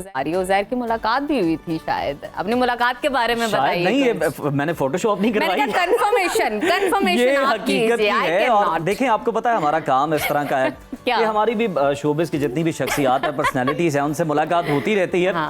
और ये तस्वीर अगर आप देखें तो आपको मेरे कोट से अंदाजा हो गया होगा, जैकेट से विंटर्स की है, ये सर्दियों की एक शाम थी। अब आपने किस्सा छेड़ी थी है, बड़ी सर्द शाम थी, अच्छी खासी। यूसुफ सलाउद्दीन साहब है मियां सल्ली, उनकी हवेली पे आपको पता है बड़ा अच्छा प्रोग्राम होता है, वहाँ पे बहुत अच्छे सिंगर्स जो है उनको इनवाइट किया जाता है। तो उस दिन भी सारे अली बंदा साहब परफॉर्म कर रहे थे। कहना मैं ये चाहूंगा कि आपने सोनिया हुसैन की एक्टिंग कितनी तारीफ की है, खूबसूरत तो वो है ही, इसमें कोई शक नहीं है। लेकिन मैं देखता हूँ कि जहाँ पर हमारी शोबिज़ की शख्सियात को उर्दू बोलने में भी मुश्किल पेश आ रही बिल्कुल आती है आजकल। तो सोनिया हुसैन ने वहां पे इतना अच्छा इंट्रो दिया, मेहमानों का इतना अच्छा तारुफ करवाया कि मैं मुतासिर हुआ और मैंने जाके उनके साथ बकायदा गपशप के बाद तस्वीर भी बनाई ताकि सनद रहे और वक्त जरूरत काम आए। That's our work। और बड़ी लैंग्वेज पर और बॉडी लैंग्वेज पे अबूर हासिल है। तो कहीं ना कहीं जो लोग इन चीजों में अच्छे होते हैं तो हमें बहुत ही अच्छा लगता है कि आपको अपनी जुबान आती है, आपको बॉडी लैंग्वेज अच्छे तरीके से पोर्ट्रे करनी आती है। और चाहेंगे यही विश करेंगे कि इसी तरह हम्बल काइंड रहें। और आपको पता है एक और चीज है, जिस तरह अभी ये हुमैरा असगर का वाकया हुआ तो इनका जो आगे रिस्पॉन्स आया था ना सोशल मीडिया पे कि उन्होंने कहा मैं करूंगी इसकी कफन दफन का इंतजाम, वो इतना खूबसूरत मैसेज था। किसी ने हिम्मत नहीं की, उनके घर वाले जुटा रहे थे, उन्होंने कहा मैं करूंगी, बहन होने के नाते, मुसलमान होने के नाते। काइंडनेस का इससे बड़ा सबूत मिल इससे बड़ा एग्जैक्टली वो बहुत ही काइंड और अच्छी पर्सनालिटी है। और अभी लेते हैं नाजरीन इसी के साथ एक छोटी सी ब्रेक, कहीं मत जाइए, देखते रहिए सुनो पाकिस्तान। वेलकम बैक टू सुनो पाकिस्तान। प्रोग्राम में आगे बढ़ेंगे और बात करेंगे नौजवानों की। नौजवान किसी भी कौम का सबसे कीमती सरमाया होते हैं। उनकी तरक्की दरअसल माशरे की तरक्की का रास्ता हमवार करती है। हर साल 15 जुलाई को नौजवानों की महारतों का आलमी दिन मनाया जाता है ताकि दुनिया भर में नौजवानों को दरकार अमली, फनी और तकनीकी महारतों की अहमियत को उजागर किया जा सके। साल 2025 का थीम मस्नूई ज़हानत और डिजिटल महारतों के जरिए नौजवानों को बाइख्तियार बनाना है, जो इस बात की भरपूर अक्कासी करता है कि मौजूदा दौर में लिए टेक्नोलॉजी से जुड़ना और डिजिटल दुनिया में अपना मौसर किरदार अदा करना किस कदर ज़रूरी है। आज का दिन इस बात का भी पैगाम है कि अगर नौजवानों को जदीद महारतों से आरास्ता किया जाए तो वो ना सिर्फ अपनी ज़िंदगी बदल सकते हैं बल्कि एक पायदार, खुदमुख्तार और तरक्की याफ्ता माशरे की बुनियाद भी रख सकते हैं। इसी पर बात करने के लिए इस वक्त हमारे साथ मौजूद हैं मारूफ Pakistani British business coach Shakeel Ahmed Mir साहब। बहुत शुक्रिया शकील साहब आपके वक्त का। इनके बारे में बताती चलूँ, ये वो शख्सियत हैं जिन्होंने विजन पाकिस्तान 2030 का इनकलाबी मंसूबा शुरू किया है, जिसका मकसद पाकिस्तान में नौजवानों को बाइख्तियार बनाकर माशी तरक्की की नई हमवार रास्ता हमवार करना है। इस मंसूबे के तहत 5 लाख नौजवानों को बैनुल-अक़वामी मेयार की मुफ्त ई-कॉमर्स तरबियत दी जाएगी ताकि वो खुद रोजगार कमा सके। ये इनकलाबी मंसूबा शुरू करने का मकसद क्या है और आज के दिन की मुनासबत से नौजवानों को जदीद तकाज़ों से हम आहंग होने के लिए कौन सी स्किल सीखना बहुत ज़रूरी है। शकील साहब, आपसे सबसे पहला सवाल तो मेरा यही है कि आज के दिन की मुनासबत से क्या कहना चाहेंगे और आज नौजवानों को महारतें सीखने और इन्हें उजागर करने के लिए किस तरह की स्किल्स को प्रमोट करना चाहिए और किस तरह की अपॉर्चुनिटीज़ को अवेल करना चाहिए। First of all thank you very much for having me on your very nice show. और मुझे इस बात की खुशी है कि मेरे ख्याल में सबसे पहले यही अवेयरनेस चाहिए जिस मिशन पे आप लोग हैं। नौजवान आज इस दिन की मुनासबत से भी आपने पूछा कि किस स्किल की तरफ उनको जाना चाहिए। देखिए, सबसे पहले एक नंबर आपके साथ शेयर कर दूं। इस साल पाकिस्तानी जो नौजवान हैं वो $500 मिलियन यानी ऑनलाइन काम के जरिए, फ्रीलांसिंग के जरिए ये ज़र मुबादला पाकिस्तान में ला रहे हैं। तो ये लिमिटेड रिसोर्सेज के होने के बावजूद, फिर सपोर्ट कम होने के बावजूद, ये बहुत बड़ा मार्का है। यानी हम टॉप 4 जो कंट्रीज हैं दुनिया में उसमें हमारे नौजवान आते हैं। तो जो नेक्स्ट इन्होंने सीखना क्या है, करना क्या है, देखिए सबसे पहले अभी जो हालात हैं अपने कंट्री के रोज़गार के मसाइल हैं। नौजवान को बताया गया था किसी ज़माने में डिग्री करोगे, पढ़ोगे, लिखोगे तो बनोगे नवाब। वो बेचारे पढ़ लिख गए लेकिन नवाब नहीं बन पाए। तो उसमें जो थोड़ी सी कमी है हमारे तालीमी निज़ाम में वो है स्किल सिखाने की। प्रैक्टिकल स्किल सिखाएं। तो आज का मॉडर्न दौर है, जिस तरह पहले आपने फरमाया कि AI और सोशल मीडिया का दौर है जी। तो नौजवानों के लिए सिंपल तरीका ये है कि एक तो अपने रोज़गार का जो सारे का सारा इनकी जो लाइफ है उसका कंट्रोल अपने हाथ में लेना पड़ेगा। जिस तरह सोशल मीडिया पे हमारे नौजवान बहुत ज़्यादा एक्टिव है, तो इसी तरह स्किल्स भी ऑनलाइन वो अपने घर बैठे सीख सकते हैं। इसी मिशन पे हूँ मैं कि नौजवानों को हाथ पकड़ के, कई दफ़ा वो स्पोर्ट नहीं होती तो वो स्पोर्ट भी दी जाए। तो आप ऑनलाइन अगर देखें तो बेशुमार ऐसे प्लेटफॉर्म्स हैं जहाँ पे आप घर बैठे बाहर की दुनिया के जो बिजनेसेस हैं उनको अपनी सर्विसेज ऑफर कर सकते हैं। इसको फ्रीलांसिंग भी कहते हैं। तो ऑनलाइन बैठ के आप यूट्यूब से बेशुमार ऐसे कोर्सेज हैं वो भी कर सकते हैं, हम भी करवा रहे हैं, लेकिन वो फ्री में हम पूरे अपने नौजवान का एक मिशन है 2030 तक कि 10 मिलियन यानी 1 करोड़ नौजवानों को ये सिखाएं। तो उससे होता क्या कि आपने डिजिटल मार्केटिंग सीख लिया, आपने ग्राफिक डिजाइनिंग सीख लिया, आपने ई कॉमर्स सीख लिया, आपका स्किल है राइटिंग का, वो उसको पॉलिश करके तो ऑनलाइन प्लेटफॉर्म्स हैं जहाँ पे आप अपनी सर्विसेज ऑफर कर सकते हैं। तो ऑफर किसको करते हैं? ऑब्वियसली यूरोप में ज़्यादातर वो ऐसे कंट्रीज हैं, किसी बिजनेस किसी ने स्टार्ट किया, उसको अपना लोगो बनवाना है। फाइवर है, अपवर्क है, ऐसे वेबसाइट्स है जहाँ जाके अपनी स्किल्स आप शो ऑफ करते हैं, वहाँ प्रोफाइल बनाते हैं। तो लोग अगर आप मेहनत करें तो ऑर्डर आना शुरू हो जाते हैं, वो ऑर्डर भी डॉलर में आते हैं। तो नौजवान के लिए जो बेस्ट रास्ता है, मॉडर्न हमारा नौजवान अब बहुत तेज है, मेरे ख्याल में दुनिया में सबसे टैलेंटेड है, सिर्फ थोड़ी सी सपोर्ट की कमी हो जाती है और फोकस शायद सोशल मीडिया वो कंटेंट कंज्यूमिंग के हिसाब से ज्यादा है उनका फोकस। तो यही फोकस अगर अपने रोजगार की तरफ, स्किल सीखने की तरफ हो जाए और दुनिया को सर्विसेज ऑफर करने की तरफ हो जाए, तो मेरे ख्याल में बहुत जल्दी यानी कुछ सालों के अंदर आप देखेंगे पाकिस्तान का एक बिल्कुल डिफरेंट नक्शा जिसमें नौजवान अपना रोल प्ले करेगा और उसी में से हमारे हीरोज निकलेंगे, इलॉन मस्क की तरह, जेफ बेजोस की तरह, जो बड़े बड़े काम कर सकते हैं। शकील साहब, बड़ा खूबसूरती से आपने बयान किया कि आपका मंसूबा है कि मैं ज़रा मज़ीद आपसे जानना चाहूँगा। एक तो पहले जो आपने बात की कि पढ़ोगे लिखोगे बनोगे नवाब, बेचारे नवाब तो नहीं बन पाए लेकिन किसी नवाब या सेठ के मुलाजिम ज़रूर बन गए।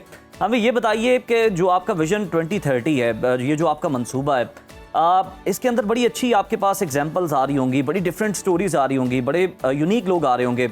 इस प्रोग्राम में कोई ऐसे नौजवान भी शामिल हो सकते हैं जिन्हें पहले कभी उन्होंने ज़िंदगी से कंप्यूटर नहीं चलाया, कभी टेक्नोलॉजी से उनकी उस तरह से आशनाई नहीं है, लेकिन आपके पास आकर वो बहुत ज़्यादा ट्रेंड हुए, ना सिर्फ ट्रेंड हुए बल्कि बाइख्तियार भी बन गए, खुद से कमाना भी उन्होंने शुरू कर दिया?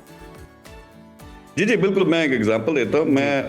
मेरा हेड ऑफिस यानी 11 डिफरेंट कंट्रीज में कंपनीज है अल्हम्दुलिल्लाह, लेकिन इसी तरह नौजवानों को सिखाते सिखाते ये मेरा एक पैशन है, यानी ये वो देने वाला एंगल है कि अपना मुल्क है, उसके लिए हमने नहीं, अगर कुछ नहीं करना तो किसने, बाहर से आके तो किसी ने नहीं करना। तो वहाँ पे नौजवान एक एग्जाम्पल है कि किसी तरह नौजवान आया, उसने सीखा, मेहनती था, उसने काम किया, with in couple of years अल्हम्दुलिल्लाह वो $multi-million की एक कंपनी मेरे साथ मिलके चला रहा है। और उसने आगे फिर यही मिशन पकड़ा कि मैं आगे अब 1 लाख नौजवानों को सिखाऊंगा, तो वो भी आगे सिखा रहा है। तो इस तरह वो कड़ी से कड़ी मिलती है, दिए से दिया जलता है। जो आपने बात की विजन पाकिस्तान की, तो वो एक कम्प्रिहेंसिव प्लान है। उसमें सिर्फ देखें बहुत सारे प्लेटफॉर्म्स पहले से पाकिस्तान में हैं जो नौजवानों को डिजिटल स्किल्स तो सिखा रहे हैं, लेकिन मसला कहाँ पे आता है कि अब मिलियंस ऑफ हमारी यूथ जो है वो ट्रेन तो होगी, लेकिन काम कहाँ से आए? तो वो जो नेक्स्ट स्टेप होता है, शकील साहब, एक और डोमेन है जिसपे तबसरा करना बड़ा जरूरी है। मैं जानना चाहूंगी विजन पाकिस्तान 2030 के तहत खवातीन, देही इलाकों के नौजवान या पसमानदा इलाकों के लोगों के लिए क्या खसूसी इकदाम किए जा रहे हैं? जी इकदामात उसमें ये है कि सिटी वाइज हम पहले मेजर सिटीज में, फिर डिस्ट्रिक्ट लेवल पे मैं बिजनेस हब्स बनाने लगा हूँ, जिसमें मतलब मसला ओवरऑल देखें कि जब हम कहते हैं कि जॉब नहीं है, जॉब कहाँ से आती है? बिजनेस से आती है। अगर बिजनेसेस नहीं चल रहे तो जॉब प्रोड्यूस नहीं होनी। तो वो जो बिजनेसेस चल रहे हैं, जो एक लोकल लेवल पे काम कर रहा है, शायद वो नेशनल और इंटरनेशनल लेवल पे जा सके, लेकिन उसके लिए उसको सपोर्ट चाहिए, उसके लिए उसको पैसा चाहिए। फिर उसी शहर में, उसी इलाके में इन्वेस्टर बैठा हुआ जो अच्छे बिजनेसेस में पैसा लगा के, प्रोजेक्ट्स में पैसा लगा के प्रॉफिट कमाना चाहता है। फिर तीसरी तरफ हमारा टैलेंट है, हमारा नौजवान। तो इन तीनों को आप एक जगह जब इकट्ठा करते हैं, फिर एक सपोर्ट हो, इंटरनेशनल प्लेटफॉर्म हो, तो खुद ब खुद businesses, national businesses, international businesses बनना शुरू हो जाएंगे। नौजवान को एजुकेशन मिलेगी, स्किल मिलेगी, इन्वेस्टर को प्रॉफिट्स मिलेंगे और लोकल इकोनॉमी बढ़ेगी। जब इकोनॉमी को आप फिर कलेक्टिवली करते हैं, पूरे मुल्क को देखते हैं, तो नेशनल इकोनॉमी। तो ये ओवरऑल विजन पाकिस्तान है और इसके जरिए कोशिश हमारी ये है कि नौजवान को, बिजनेसेस को, इन्वेस्टर्स को, सबको एक प्लेटफॉर्म पे ला के फिर हम अपना उनको इंटरनेशनल प्लेटफॉर्म दें। अल्हम्दुलिल्लाह यूरोप में हैं, मिडल ईस्ट में हैं, और हमारी जो सबसे बड़ी पावर है, जो $39 बिलियन सालाना पाकिस्तान में भेजते हैं ओवरसीज पाकिस्तानी, ये हमारे एम्बेसडर। बिल्कुल शकील साहब, आप बड़ा अच्छा काम कर रहे हैं और बिल्कुल किसी मकसद के तहत आप ये काम कर रहे हैं, पैशन के साथ काम कर रहे हैं। हमारी बेस्ट विशेस है आपके साथ। बिल्कुल, बहुत शुक्रिया। और बड़ी खूबसूरत आपने मिसाल भी दी कि किस तरह आपका स्टूडेंट जो था वो आज आपका पार्टनर है, $1 मिलियन की कंपनी चला रहा है। तो यही मिशन है, यही मकसद है कि जो नौजवान है उनको ज़्यादा से ज़्यादा बाइख्तियार बनाया जाए। तो ये था हमारा आज का शो। उम्मीद है आपको पसंद आया होगा। आपसे इजाज़त देंगे, कल दोबारा आपकी खिदमत में हाजिर होंगे। तब तक के लिए अल्लाह ने के बाद।